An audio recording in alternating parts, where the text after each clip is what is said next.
Welcome back, everyone. Tonight, we have a pretty horrifying story shared by someone from Taiwan. Have you ever heard of a haunted clinic? Well, tonight's story is exactly that. Usually, most stories that I come across that are related to healthcare usually tie back to hospitals. It's a lot more rare to hear about haunted clinics, especially dental clinics. At the end of the story, I'll dive a little deeper into the cultural aspects and what I personally think, so stick around if you're interested. This incident was reported a few years ago. The person who shared it was working as a receptionist at a dental clinic at the time. Let's call her Kathy. After graduating from college, Kathy moved to Taipei and found work at a small private dental clinic. It was nothing out of the ordinary, located on the ground floor of a mixed-use building. But there was one thing that set this clinic apart from your typical dentist's office. It had its own private basement. The basement wasn't part of the clinic's public area. It was strictly for staff, mostly used as a lounge area for when work was slow. It was a nice little perk. There was a big couch down there, a TV, a coffee machine, and other miscellaneous things, like a statue of 1,000-hand Guanyin, 10,000 next to the TV. These statues were pretty typical in places like Taiwan and Hong Kong. The basement was kind of a place where you could stretch out during a lunch break or kill some time in between patients. Kathy describes the clinic as one of the best places she has ever worked. It wasn't in the busiest part of the city, so the pace was manageable.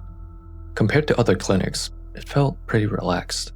The team got along well, the dentists were friendly and down to earth. Even the owner was extremely easygoing. He wasn't the type to micromanage. As long as things ran smoothly and the patients were cared for, he didn't really care much for the day-to-day stuff. For Kathy, it didn't feel like going to work in the usual sense. It felt more like spending the day with friends while getting paid to do so. A rare kind of atmosphere, especially in a city like Taipei. But despite how ideal the clinic seemed, things slowly began to change. It started a few years after Kathy joined, when a string of strange events started unfolding at the clinic. One day, the owner of the clinic announced that he would be out of the country for a bit, a business trip to Thailand that would keep him away for about a week.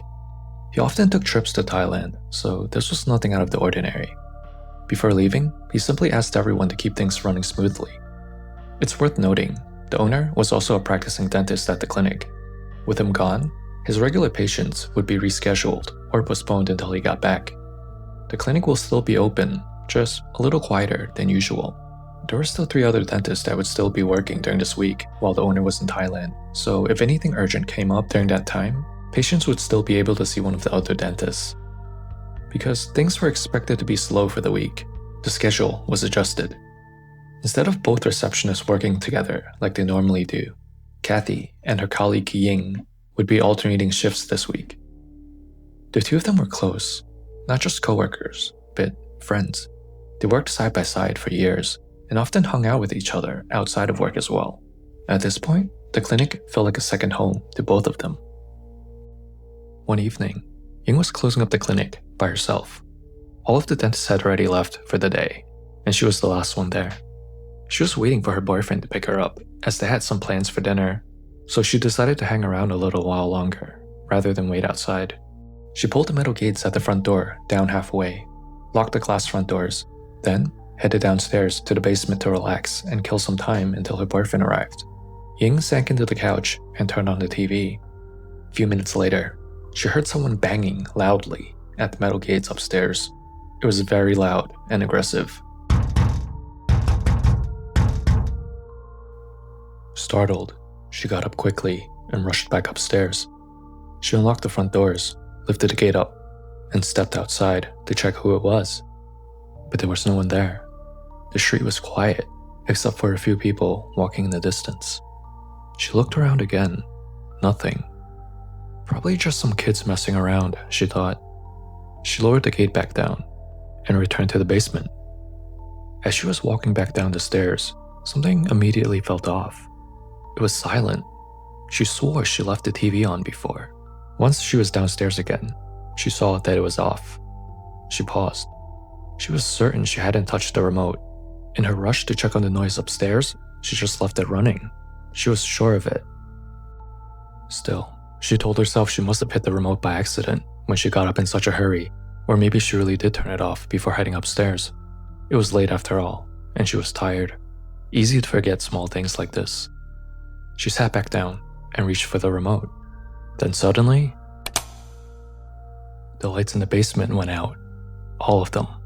The basement was plunged into complete darkness. Yeurng froze for a moment, then she bolted.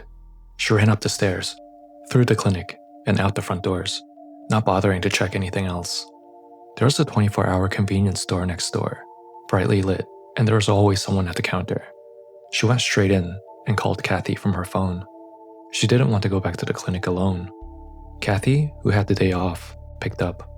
When she heard what happened, all she could do was laugh. She called Yeurng a scaredy cat and said she'd be over in a few minutes. Kathy was already out running a few errands when Yeurng called and happened to be nearby, so she figured she might as well swing by and rescue Yeurng. They met outside the convenience store. Once Yeurng saw Kathy arrive, she came out and gave her a big hug, thanking her for coming to her rescue. Kathy just laughed again and joked, "You're lucky I was so close by, and that I'm awesome. Otherwise, you'd be on your own."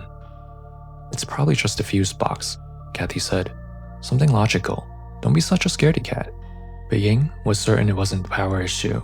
The light switch in the basement had a very distinct sound when it flipped, a sharp, unmistakable popping noise. She remembers hearing it clearly. Someone had turned it off when she was downstairs. Kathy saw how shaken she was. Also, Yeung's boyfriend just arrived, so Kathy told her to go on ahead and go to dinner and that she would help her close up quickly. Yeurng thanked her profusely, still rattled, and left to go to dinner with her boyfriend. Kathy entered the clinic. Almost immediately, she was hit by a really bad smell. It was sharp, rotten, the kind of stench that clings to the back of your throat. She started walking through the clinic, trying to find the source of the smell. The smell grew stronger as she approached the stairwell to the dark basement. Then she stopped. There, on the second or third step, was a huge dead rat, curled up, stiff, bloated. It looked like it had been there for a while. The question was, how did Yeurng miss this? She had been working in the office all day, and most likely been going up and down the stairs. This thing reeked. Kathy quickly grabbed the broom and a trash bag and disposed of the rat. Then she called to Yeurng. "Hey, did you leave that rat there? Didn't it stink up the whole office?" Kathy asked. Yeurng sounded confused. "What rat? There's no rat when I was there." Kathy didn't know what to make of it, but she was starting to get weirded out and definitely didn't feel like going to the basement tonight. She finished locking up and left to go home for the night. The next day, it was Kathy's turn to work reception. Everything was normal, a quiet day, steady stream of patients, nothing unusual. But near closing time, as she was wrapping things up by herself, something strange happened to her too. She was counting the day's cash, getting ready to lock it in the safe. Then, the lights in the clinic went out. Not just the basement this time, like with Yeurng yesterday. The entire clinic went dark. Startled, Kathy dropped the stack of cash she had just been counting. She heard the bills scatter across the floor. Her first instinct was to run over to the light switch, but then she hesitated. This wasn't just pocket change. Even if just a few bills went missing, it would be hard to explain to her boss, so she decided to pick the money back up first. The clinic still had some kind of light, as the streetlights leaked in through the windows, so she could still somewhat make out what was in front of her. She knelt down and felt along the floors with her hands. Nothing. She swept her hands across the tiles. Still nothing. Panic started to rise. There had been a substantial amount of cash. It couldn't just vanish like that. So, she stood up and rushed over to the light switch. It had been flipped off. Not a fuse issue. The switch was physically turned off. So, she flipped it back on. The lights flickered, then came back to life. Kathy hurried back to the front counter and looked around the floor. The bills were nowhere to be found. Frantic, she started to look everywhere, even in places she already knew wouldn't have the cash. She opened the safe and froze. All the cash from the day was sitting right there in the center of the safe, neatly stacked in a pile, as if someone had carefully placed them there. Kathy's heart was racing. She hadn't opened the safe yet before. How could today's earnings already be sitting inside? She stared at the money for a long time. She couldn't stop thinking about what happened to Ying the night before and started getting more scared. What in the world was going on? Kathy slowly shut the safe and relocked it and left the clinic for the night. This was just the beginning of a series of events that become more and more horrifying. The strange incidents were only starting to escalate. A few days passed without anything weird happening. The owner came back from Thailand and resumed operations as usual. He also decided to expand the team, hiring a few new dentists, many of them similar in age as Kathy and Ying. The atmosphere in the clinic shifted again. It felt livelier. And with the owner back, both Kathy and Ying were back on their normal schedule of working together again. One evening, as they were winding down for the night, Kathy suggested they eat dinner at the office before heading home. Dr. Chen, one of the new dentist hires, was still around, so the three of them decided to order some fried chicken and eat together in the basement lounge. They spread the food out on the table and sat around chatting casually as they feasted. It was a relaxed evening. They talked about current events, small gossip, nothing serious. Dr. Chen was generous and treated them for the meal, and both Kathy and Ying were in good spirits. Then, out of nowhere, Dr. Chen asked them a strange question. Hey, do you guys believe that there's another world, one beyond the one that we live in? The wording was vague, but Kathy understood what he meant. He was talking about Yeurng, the spirit world. She nodded and told him that she believes in ghosts and the supernatural. Dr. Chen looked relieved. Then he began to share something that he hadn't talked about before. He explained that his parents owned a temple in the countryside, and that growing up, he witnessed a lot of strange things related to the paranormal. So even before he joined this clinic, he was unusually attuned to certain feelings. He said that he often felt drained, more tired than usual when he worked here. But it was worse here in the basement. Anytime he came down here, there was a strange heaviness in the air. Then he mentioned something that happened earlier this week. It was a quiet day, no patients. Only he and Ying were in the clinic at the time. He brought his PlayStation from home and hooked it up to the TV in the basement. He figured it would be a good way to kill some time in between patients. He was sitting on the couch, casually playing his game, when he suddenly felt really tired. He paused the game and laid back for a moment, intending to just rest his eyes for a few minutes. That's when he quickly fell asleep. But it wasn't a normal sleep. It felt like he was caught between being awake and dreaming. He was paralyzed, but aware. Then he heard Ying calling him from upstairs. Dr. Chen, there's a patient here for you. Can you please come up? Her voice was clear, but something wasn't right. Dr. Chen tried to respond, tried to get up from the couch, but something was wrong. He couldn't move at all. His limbs wouldn't respond. His body felt heavy, locked in place. He felt awake, he was sure of that, but it didn't feel like an ordinary wakefulness. He was being suspended between sleep and consciousness, a foggy middle state where time moved strangely. His eyes darted around the room. That much he could still do. Then he heard it, a soft, eerie laughing sound. It sounded like it was coming from somewhere next to the TV. The sound was faint at first, but there was something unnatural about it. Then, from the far edge of the room, a human-shaped shadow began to emerge. It moved slowly. It looked as if it was dancing, its arms and hands twisting in ways that reminded him of traditional Southeast Asian dances. Deliberate, stylized. It didn't speak, but its presence was overwhelming. It made the air feel thick and heavy. Dr. Chen remained frozen on the couch, forced to watch. The shadow continued its dance, inching closer and closer to his face, and as it neared, the details began to sharpen. Though the figure remained mostly a silhouette, its face started to take form the closer it got. It was a woman. He could see her exaggerated makeup, most notably the eyebrows, drawn thick and high above her eyes in a stylized fashion, similar to those seen in traditional Chinese or Thai opera. The figure came even closer. She wore thick red lipstick. The corners of her mouth were curled upward. It wasn't a natural smile. It looked painted on, stretched too far, as if someone had carved it into her face. From her lips came a strange sound, something like laughter, but distorted, repetitive.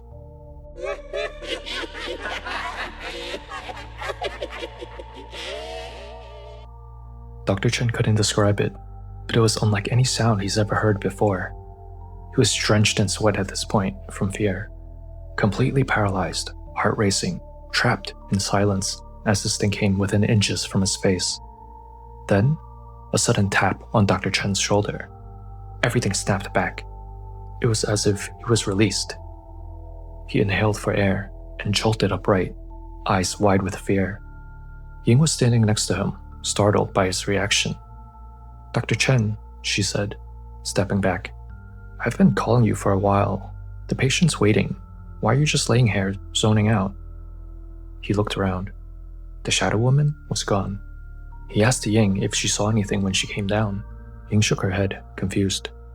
"No," she said. "I just saw you laying there with your eyes open, like you were spaced out."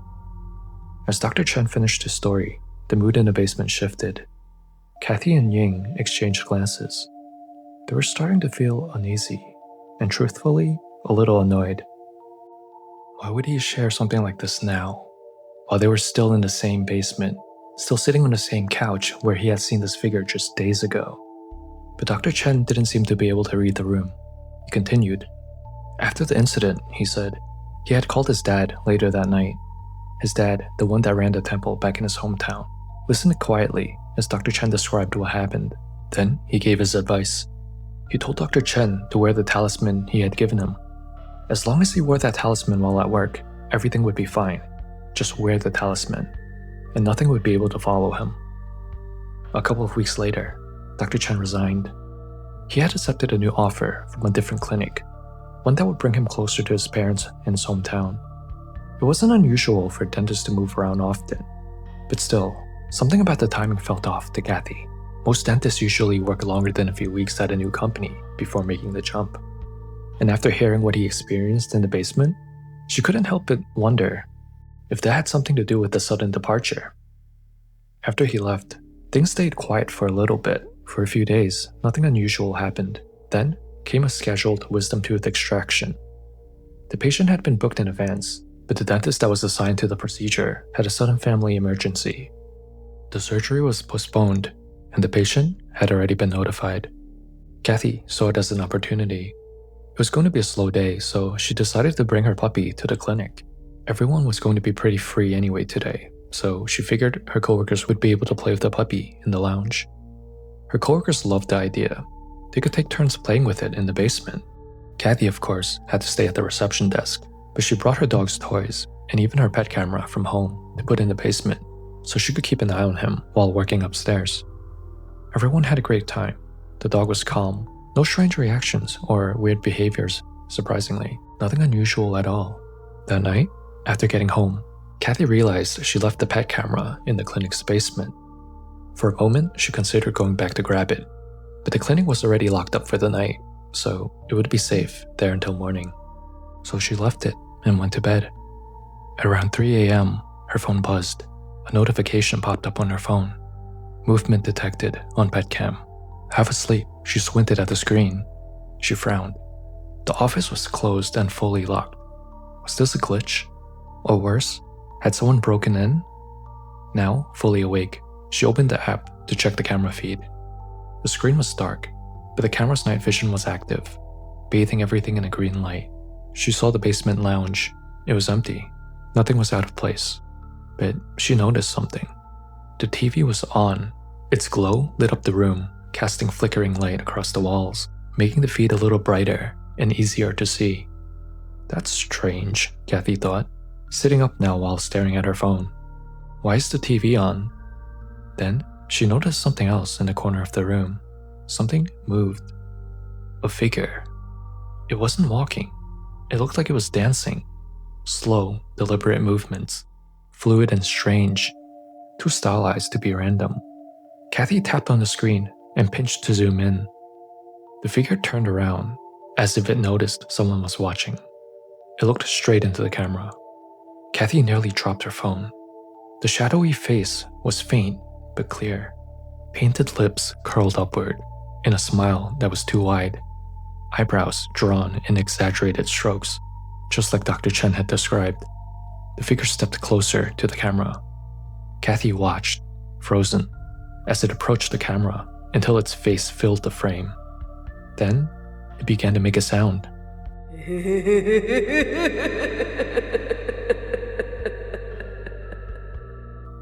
Kathy wanted to shut the app. She wanted to look away, but she couldn't. Then, in the background, she saw something else.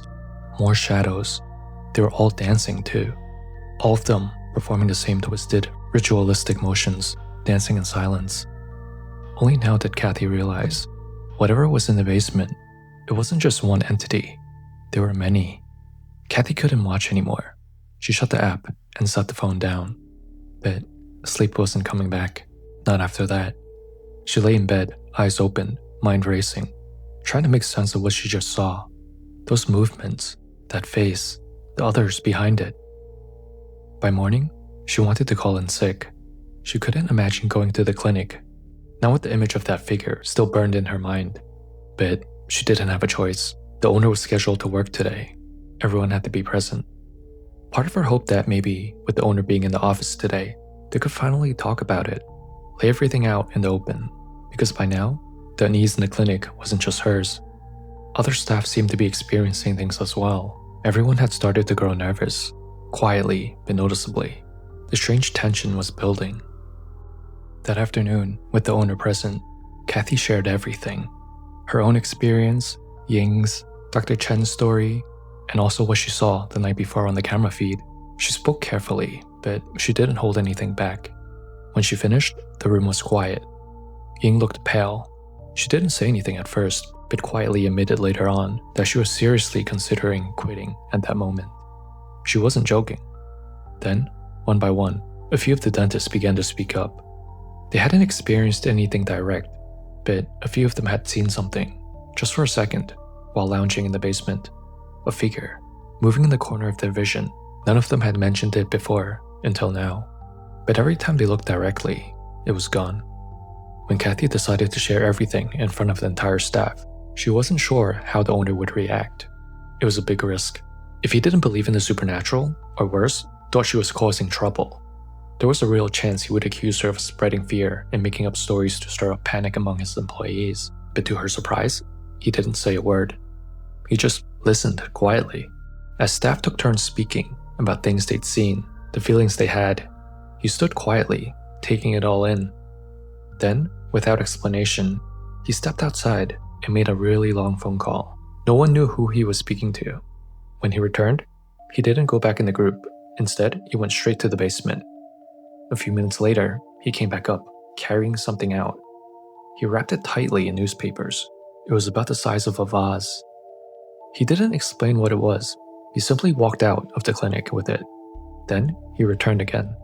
This time, with red envelopes with money in it. One to each staff member. He handed them all out quietly and apologized to everyone for the inconvenience. That was all.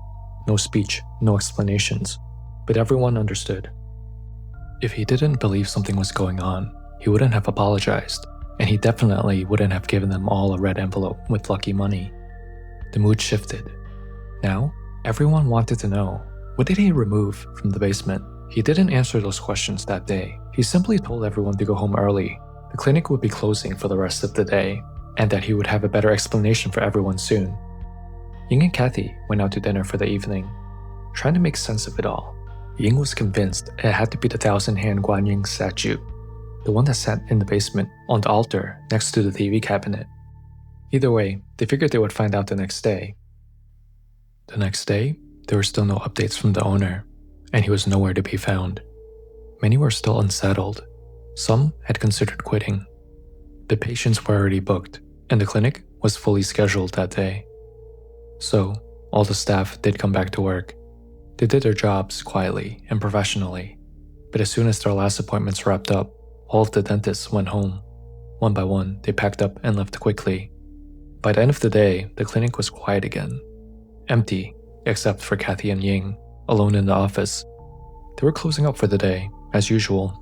Once the cash was counted and locked in the safe, Ying turned to Kathy. "Hey," she asked quietly, "did you go down to the basement at all today?" Kathy shook her head. "Not really, only quickly this morning, just to get changed," she said. Same for Ying. Neither of them had really looked around. Ying glanced at the stairwell. "I've been wondering, what did the boss take out yesterday?" They both paused. Neither wanted to go down alone, but they needed to. Their bags, shoes, and belongings were still down there, so they went down together. They moved quickly, neither of them wanting to linger too long. Nothing seemed out of place at first, but then they looked toward the TV. The small altar next to it was now empty. The Yeurng Gwai Chai statue, the one that had always sat there, was gone. That's what the owner had taken out. Kathy noticed something unusual. Hanging on the coat rack was a white dental coat. She stepped closer. The name tag stitched above the pocket read, Dr. Chen. He must have left it behind when he left the company, but something else caught her eye. A piece of paper was sticking out of one of the pockets, just barely visible. Without thinking, she reached for it and put it into her own pocket. Ying and Kathy were too uneasy to stay down there any longer. They hurried back upstairs. As they stepped outside into the fading light of the early evening, Kathy finally pulled out the paper. She unfolded it. It wasn't a note like she originally thought. It was a drawing, a rough, hand-drawn sketch. It was of a figure shown from the waist up, dressed in ornate, traditional Thai theater attire, complete with the elaborate headgear. The details were hasty, but clear enough. But what stood out the most was a large X scribbled across the figure, as if Dr. Chen had crossed it out in frustration or fear after drawing it. Kathy stared at it, feeling a knot form in her stomach. She instantly regretted taking it. Why did she grab it? She didn't want to keep looking at it. She folded it back up and was about to say something when Ying suddenly stopped in her tracks. "Shoot," she said, patting her pockets. "I left my phone in the patient room. I think it's on the tray by the chair. I must have left it there after I was done sanitizing the chair. Let me run back in real quick." Kathy nodded and waited by the door as Ying went back inside. A few seconds later, she heard it.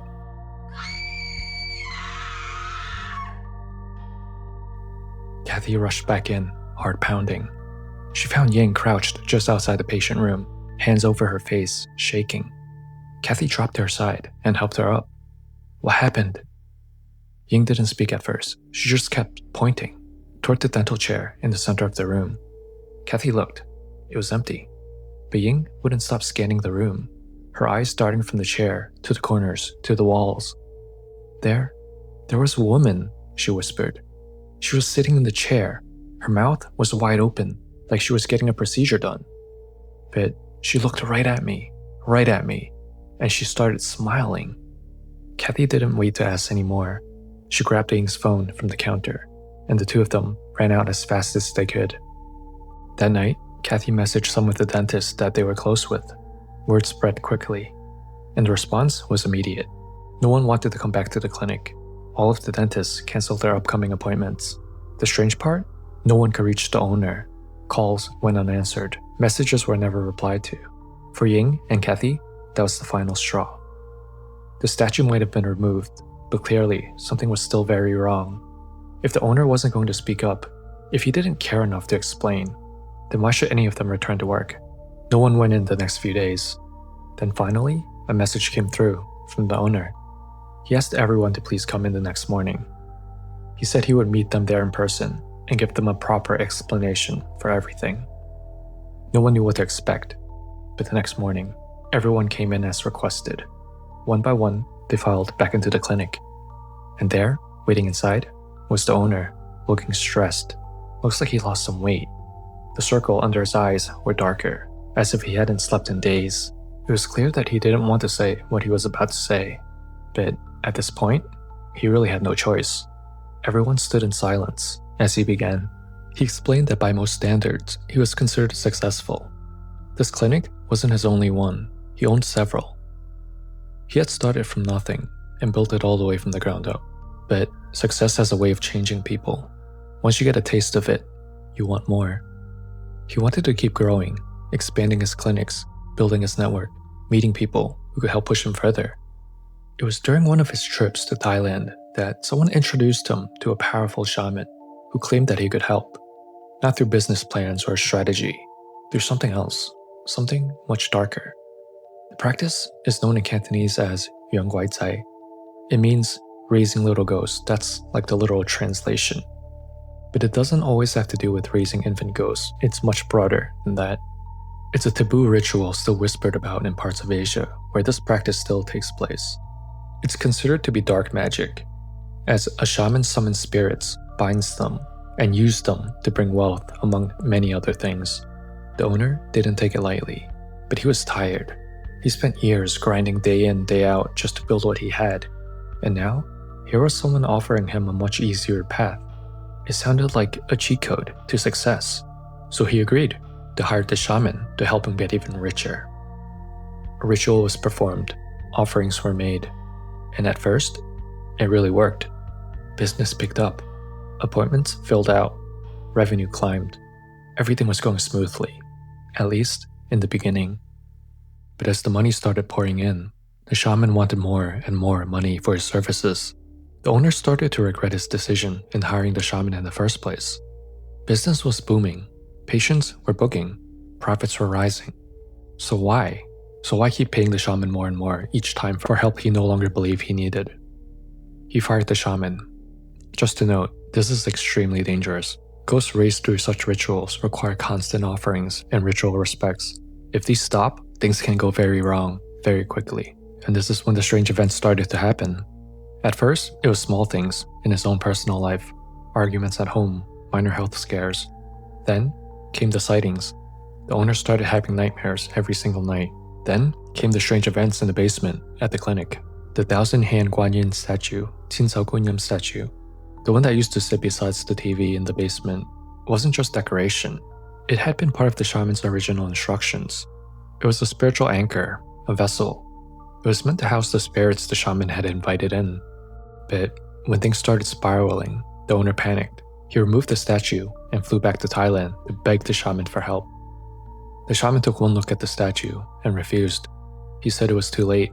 The spirits were not kept in check for too long. The dominant entity had been absorbing and feeding off the weaker ones over time, getting stronger and becoming more malevolent. This was no simple matter to resolve anymore. The owner stood before the staff and promised he'd sort everything out, but everyone listening knew better. They could see it in his face, the strain, the desperation. And things didn't improve since the last time they spoke. It was only getting worse. He began talking about future expansions, bigger plans, new clinics. He promised everyone raises if they stayed. Empty words. He also gave everyone a month off with pay, claiming he needed time to renovate the office and deal with logistics.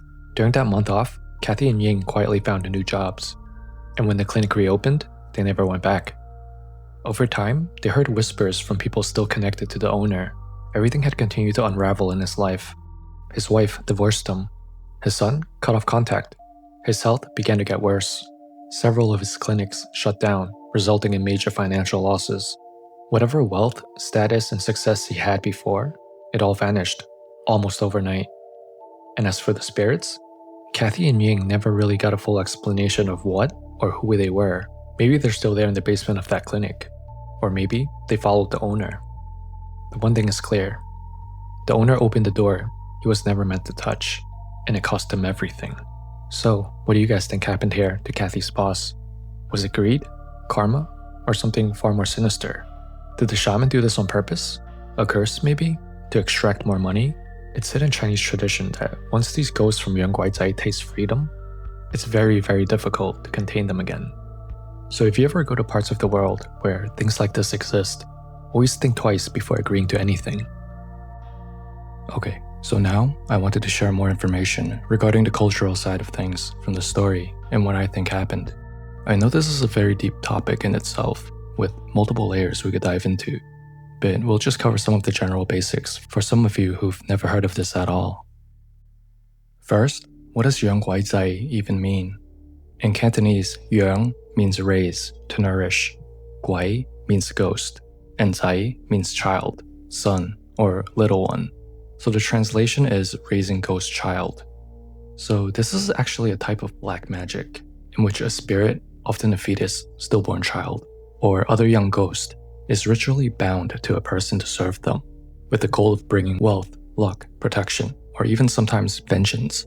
Though the phrase includes the word child in it, it's more of a catch-all phrase, referring to the deliberate ritual of raising ghosts. The child part of the phrase emphasizes the idea that the spirit must be taken care of, like a dependent being. Not all of the ghosts used are literal children. The cultural origin of this phrase originated with the fetal or child ghosts. It's since evolved, and over time people began using this term to refer to any dark pact involving spirits, regardless of the age of the ghost. Today, even adult spirits summoned for fortune or revenge can fall under this umbrella term. This is one of the most taboo and deeply feared practices, rooted in many parts of Asia, especially Hong Kong, southern China, Thailand, and many parts of Malaysia and Taiwan. In Kathy's story, her boss met with a shaman in Thailand, who pretty much acted as a spiritual intermediary to raise or control the ghost on Kathy's boss's behalf. The spirits were bound to Kathy's boss through the shaman. The Guanyin statue in the clinic became the anchor or vessel where the spirits resided. This is very typical in Yeurng Gwai Chai cases, where a container, a doll, an urn, or even a statue is used to house the ghosts. Traditionally speaking, Guanyin is considered a pure, benevolent, and protective deity. So how can it be used as a vessel for something that's the total opposite? Generally, Guanyin statues are sacred vessels meant to repel or purify spiritual negativity, not house them. But it goes much deeper than this. Just because the statue is of a deity, it doesn't always mean that it's protected. It's not about the statue, but what people do with the statue. If the Guanyin statue is not consecrated, in Cantonese this is hoi gong, or opening the light. It means it was never properly blessed by a proper monk or Taoist priest to invite a deity or spiritual energy to inhabit the physical object. Most of the time, it's just that, a statue. It's unoccupied, and when it's unoccupied, it can be involved in taboo rituals, like the case with Kathy's boss. An unconsecrated statue of a deity holds no divine presence, but most people still treat them with respect. In many Southeast Asian occult practices, especially in Thailand, Cambodia, and Malaysia, it's not unheard of for people to misuse sacred icons to hide the black magic, using Buddha or Guanyin statues as camouflage for spirit-holding objects. Kathy's boss did something extremely dangerous, which was breaking the pact he entered with the shaman. In Yeurng Gwai Chai tradition, ghosts raised through such rituals require constant offerings, obedience, and ritual respect. Once this stops, they may turn vengeful. Once that happens, and the spirits are not kept in check, whatever blessings the ghost originally provided, it can just as easily take back, and instead, provide devastation. Because of Kathy's boss's actions, everything he valued ended up being attacked. I don't really think he knew exactly what he was getting himself into when he agreed to the whole thing. We also have no idea what types of spirits the shaman was binding to him. From the description, it's possible that it was a powerful Thai spirit from traditional performance culture, not just some random lost soul. She could have been a vengeful spirit, far older and stronger than anyone realized. There's a Chinese saying that translates to, "It's easy to invite spirits, it's hard to send them away." And I think that perfectly reflects the concept of Yeurng Gwai Chai.